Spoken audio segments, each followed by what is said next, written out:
Hey guys, welcome back to the channel. So I had my 7-star crystal opening the other day and the first champion I got was Gorr, and he's probably the one that I'm most excited about out of all of them. I am very tempted to rank to him at some point in the future. There aren't many other cosmic options I'd go for, and Gorr is just really cool. So in this vid, I'm just going to go over some of the rotations that I quite like to use with him. We're going to go over some Realm of Legend health pools and then showcase that in 8.2, so similar sort of health pool there. And then we'll do a couple of BattleGrounds rotations. So starting off, this first one, I'm going to go Sp2 twice and then an Sp3.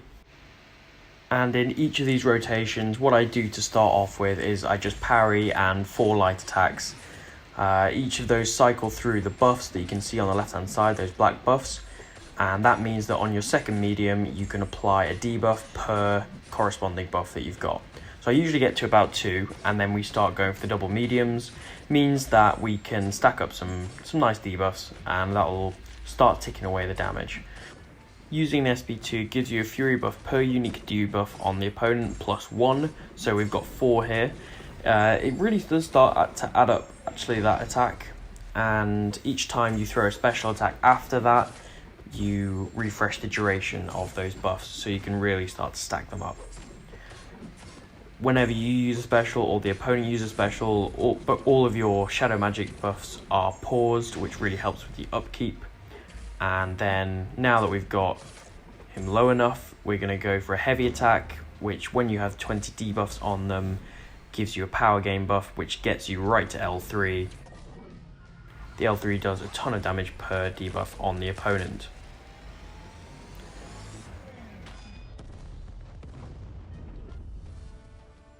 So the next rotation is the one that you saw in the intro. It's 2 Sp3s. One benefit of doing this rotation is that using an Sp3 pauses all of your shadow magic buffs for 11 seconds and gives you 1 stack of each. So that's how you can go for one big Sp3 right into another one, using the heavy attack to shoot back up to another L3, and then you've got more debuffs and you can go for even more damage.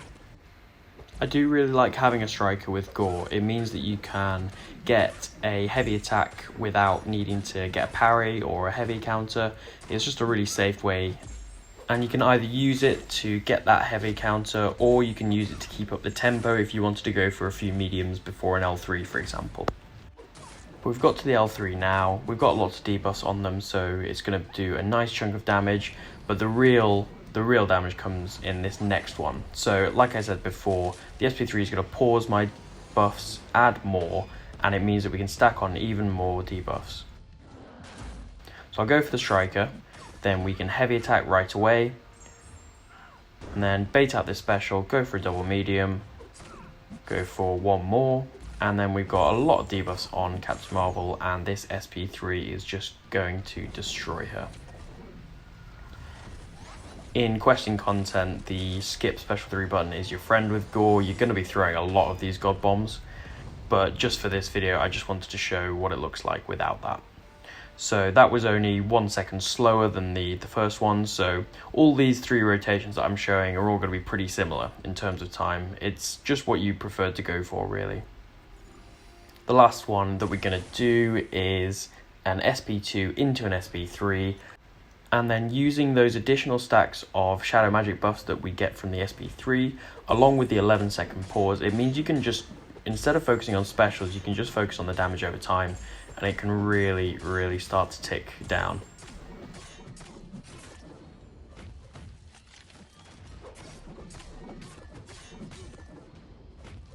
So we've got our 2 of each type buffs up, so we're going to go for a few double mediums.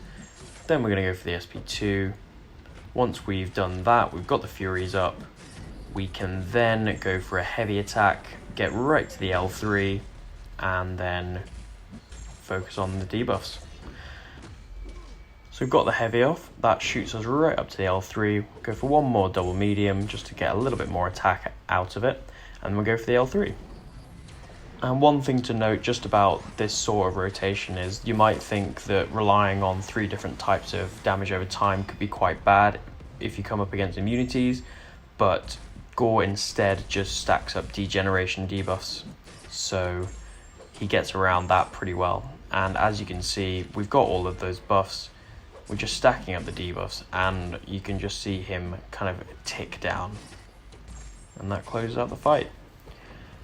So this was a few seconds longer than the other two. So as you can see, each of these rotations is pretty much just a pick your poison. If you'd rather do one compared to another, absolutely go for it. I personally like using the L2 because it's a very satisfying animation, and seeing the Fury buffs increasing all that damage over time is really nice to see. Also, it means that you don't have to sit through more than one SP3. So here we're just going to go into one of the 8.2 paths. You can see those nodes there, they don't really do anything in this fight. There's a little bit of regen, which Gorr will shut down with Despair pretty easily. And then there's some nodes that benefit tech champions. But this is more to just demonstrate Gorr in a pretty much nodeless fight. How does he cope with non-Realm of Legends? Because Realm of Legends is good for a bit of a rotation guide, but you really want to see them out in the actual game, I think. So you could have gone for any one of the 3 rotations in this fight. I think I go for a double L3 in this one. And like normal, we're just going to start off by getting 2 buffs of each, and then start layering on the debuffs with medium ending combos. So we'll bait out this special just before, going for a quick double medium and then throw the L3. We get the buff pause, so at the end of this we have all those 3 shadow magic buffs. Using the striker here to get our heavy off safely, and then right to L3, and this is going to be plenty of overkill. And you can see there that both of those SP3s added together did about 330k damage, so it's a pretty accessible rotation, not much of a ramp up. Gorr is very good. So next up we're going for a Venom Duck in Act 6. This is about 200k health, so your average rank 4 defender, which is what we generally see. The rotation is the same as ever. I'm just going to get all of my buffs up twice, and then we'll start going for some double mediums. I'm going to show 2 rotations here just so you can kind of see them both for yourself. The first one that we're going for is an SP3 rotation. So again, get to the 2 buffs, and then we're going to start layering on the debuffs. I was trying to bait out a special here, but he didn't want to throw it, and I figured that the SP3 would do enough damage, so we just throw it here. And the only thing that's stopping this rotation be the be-all and end-all with Gorr is it takes 13 seconds to throw, which means that is a lot of time taken up in Battlegrounds. He's still very fast for it. As you can see, 48 seconds is nothing to scoff at, but instead of 48 seconds, if the SP3 was a little bit quicker, it could be, 5 or 10 seconds less if he had a bit of a quicker animation. And because of that, we're going to move on to the next rotation and just show what he looks like with an L2. So it's the same start of the fight as ever, light ending combos to build up our buffs. Even though we're not going for an SP3, you still want to open up all those shadow magic buffs, because after you've gone for the L2, you've got your Furies, and then that's going to really increase the damage of the damage over time that you are applying with your double mediums. So you really want as many shadow magic buffs as possible. Bait out this special, and then we're going to go for an L2 as soon as we can. Get our Furies up. You want to spend as much of time in this fight with that Fury active, just to increase the damage that you're doing. And now we're just going to layer on the debuffs and let him tick down from that. Use the striker, and here we're just going to throw the L1 into block because that applies debuffs anyway, and I know that throughout the duration, because it's quite a long special, I know that he's going to tick down or get taken down by any deep wounds that we can apply. And as you can see, this fight was 2 seconds faster than the SP3 rotation, but that's plus or minus 1 second of the AI being a little bit annoying. So overall, I feel like both rotations are pretty similar. you can pretty much just go for which one you prefer. And the last thing we'll look at is this BattleGrounds matchup. So we're going up against Rise Weapon X. It's rank 4, so let's see how Gorr does. In terms of rotation, I'm going to be going for 2 SP2s. I don't want to go for SP3 in this fight, just in case it doesn't kill and then Wolverine regens it all back up.